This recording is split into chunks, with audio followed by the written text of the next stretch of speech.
Okay students, let us enter into our next topic, congruence modulo. It states that two integers a and b are congruence modulo n if they differ by an integer multiple of n, that b minus a equal to kn for some integer k. This can also be written as a mod n of b. So here the number n is a modulus. So in other words, a modulus n of b equal to, that means a minus b is divisible by n. For example, 61 modulus 7 of 5, because 61 minus 5 equal to 56 is divisible by 7. So now we are going to connect Euclid's division lemma and modular arithmetic. So let m and n be integers where m is positive. Then by Euclid's division lemma, we call n equal to mq plus r, where r is greater than or equal to 0 and strictly smaller than m, and q is an integer. Instead of writing n equal to mq plus r, we can use the congruence notation in the following way. We say that n is congruent to r modulo m if n equal to mq plus r for some integer q, n equal to mq plus r, n minus r equal to mq, and n minus r equal to 0 of modular m. That is, n is modular m of r. Thus, the equation n equal to mq plus r through Euclid's division lemma can also be written as n modular m of r. So let us deeply enter into our modulo operations. Similar to basic arithmetic operations like addition, subtraction and multiplication performed on numbers, we can think of performing same operations in modulo arithmetic. The following theorem provides the information of doing this. So are going to the theorem number 5. A, B, C and D are integers and m is a positive integer such that if a modulus m of b and c modulus m of d, then we have to prove a plus b modulus m of b plus d, and second one a minus d modulus m of b minus d, and third part a into c modulus m of b into d. So for this theorem, let us see an illustration. So if 7 modulus 13 of 4 and 42 modulus 13 of 3, then from theorem 5, first part, let us take this common thing as equation number 1 and this thing as equation number 2. Then now we are adding equation 1 and 2. So you could see 17 plus 42 modulus 13 is both common, so we'll take 1 modulus 13 and then we'll add 4 and 3. So 17 plus 42 is 59 and 4 plus 3 is 7 modulus of 13. So in second one we have completed the addition. Now we are going to subtract equation 1 and equation 2. So 17 minus 42 modulus 13 of 4 minus 3. So that is 17 minus 42 is minus 25. Modulus 13 of 4 minus 3 is 1. So we are completed the subtraction part also. Now we are going to the multiply. Multiply equation 1 and 2. It is 17 into 42 modulus of 4 into 3. That is 714 modulus 13 of 12. So let us go to the example number 2.11. So we have to find the reminders when 70,004 and 778 is divided by 7. So since 70,000 is divisible by 7, so 70,000 equal to 0 mod of 7, that is 70,000 plus 4 mod of 7 of 0 plus 4, and 70,004 mod of 7 is 4. That is 70,004 is not divisible by 7. So when we divide 70,004 by 7, we'll get some remainder. So that is 4, and so the nearest number which is less than 70,004 is divisible by 7 is 70,000.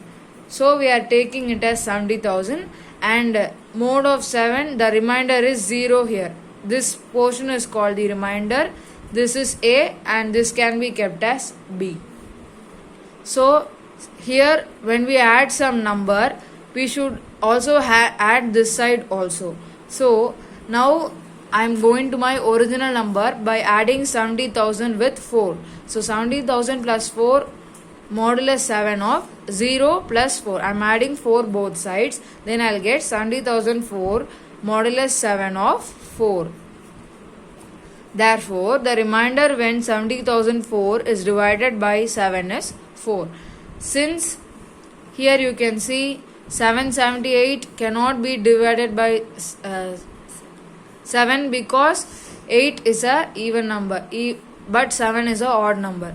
So we'll take a number less than 778 which is divided by 7. It will be, the remainder will become 0. So that is nearest number when divided by 7 becomes 0 of 778 is 777. So we'll take the number as 777 modulus 7 of 0. So that is here when 779 is divided by 7, it will become 0.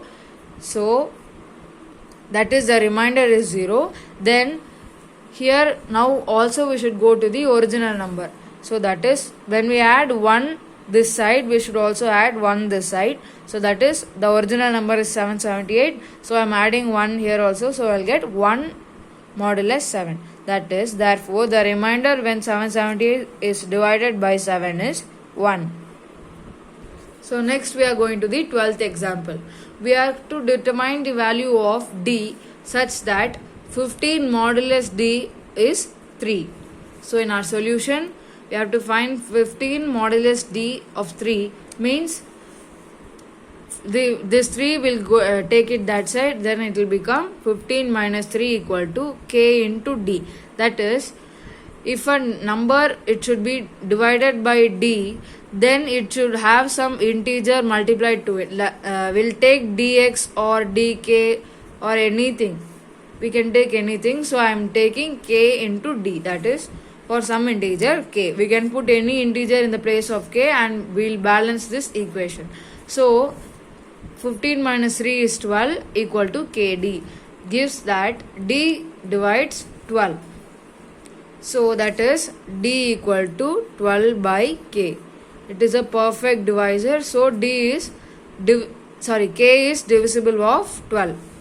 So the divisors of 12 are 1, 2, 3, 4, 5. 4, 6 and 12. But D should be larger than 3, and so the possible values are D is equal to 4, 6 and 12. So let us go to our example number 13. We have to find the least positive value of x such that first part 67 plus x mode of 4 is 1, and second part 98 mode of 5 is x plus 4. So let us go to our solution. 67 plus x mode of 4 is 1. That is, it is given in the question. So let me bring this 1 this side. That is 67 plus x minus 1 equals to 4n for some integer n. That is, mode of 4 is given. So that is, this whole number when we divide it by 4, it will become 0. The remainder will become 0. That is, this number is perfectly divisible by 4. So n, for any integer, we can put any integer in the place of n to fulfill this or balance this equation. So 67 minus 1 is 66. So 66 plus x equal to 4n, where 66 plus x is multiple of 4. Therefore, the least positive value of x must be 2, since 68 is the nearest multiple of 4 more than 66. That is here in the question 66 plus x is given, and we should make this number a perfect multiple of 4. So we should just add the number and we should not subtract it because it is given plus x. So what number if we put, what positive integer we'll put here, then we'll get the multiple of 4 we should check. That is, when I put x equal to 2, I'll get 68, which is a multiple of 4. So x can be, that is the least positive value of x must be 2. So in second part it is given 98 mod of 5 is x plus 4. So I'll bring this x plus 4 this side. So 98 minus x plus 4 equal to 5n. That is, here too it is given mod 5. So this number should, that is this number should be a perfect divisor of 5. So that is, I am putting this, taking this n as some integer. So 98, I'll take this minus inside, that is minus x minus 4 equal to 5n, and when I subtract, I'll get 94 minus x equal to 5n. So here it is given minus x. In the previous question it was given plus x. So we were adding some number to get the multiple of 4, but here it is minus x. So we are subtracting a number to get the multiple of 5. So the nearest number when we subtract x to 94 will get the multiple of 5 is 90. It is, therefore the least positive value of x must be 4, because since 94 minus 4 equal to 90 is the nearest multiple of 5 less than 94. That is, when I put 94 minus 4 here, I'll get 90, which is the multiple of 5.